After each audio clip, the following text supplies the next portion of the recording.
So it's really interesting when it comes to budget, because people often ask us, how much are your kitchens? Or how much are kitchens? Well, I mean, actually, I can almost come back to them and say, well, how much is a car?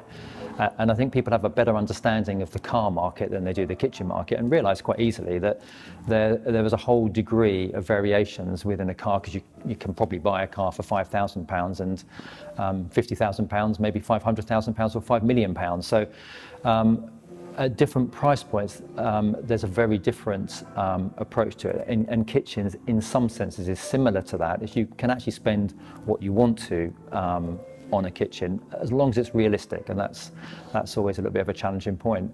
So I think one of the maybe principles we have here is that the budget always has to be in the hands of the client and in the control of the client.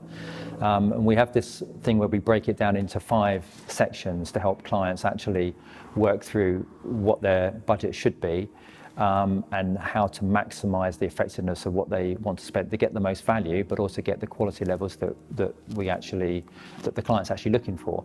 That actually can be sometimes quite difficult. The way we kind of ask clients to think about their budget is into 5 sections. The first section is appliances. It's a significant part of a spend of a project, and you can do that now by just going online, search an appliance manufacturer, choose what it is, and that will give you an expected budget for your appliances. You can do a similar thing with worktops. Obviously, there's such a variation of worktops. You can go from a few £100s up to many thousands of pounds on worktop sizes. The other aspects we call accessory items, which is sinks, taps, lighting, waste disposal units, all those odds and sods basically that actually can become quite a significant part of the budget. Also, there is this, the next stage that we think exists is the fitting part of that. Well, actually, from our point of view, it doesn't matter what fitting, so what products you're fitting, the fitting cost is identical. The cost to fit a £50 box, £500 box, a £5,000 box is the same.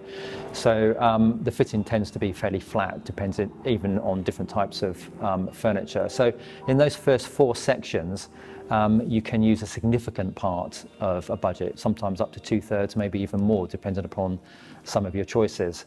And then that leaves an amount left for the furniture. So if you had a £60,000 budget for a kitchen, you may have allocated £40,000 to the first section and £20,000 to the second section. And that helps guide us in the process. And we often talk through clients of how to set up and how to budget a kitchen. We have occasional projects where clients actually will kind of spend whatever they want to, but still need to be guided and still need to be brought into that sort of process. But it's a very good way of determining how much one should spend, and to remember that a kitchen project, like most building projects, is like your credit card bill.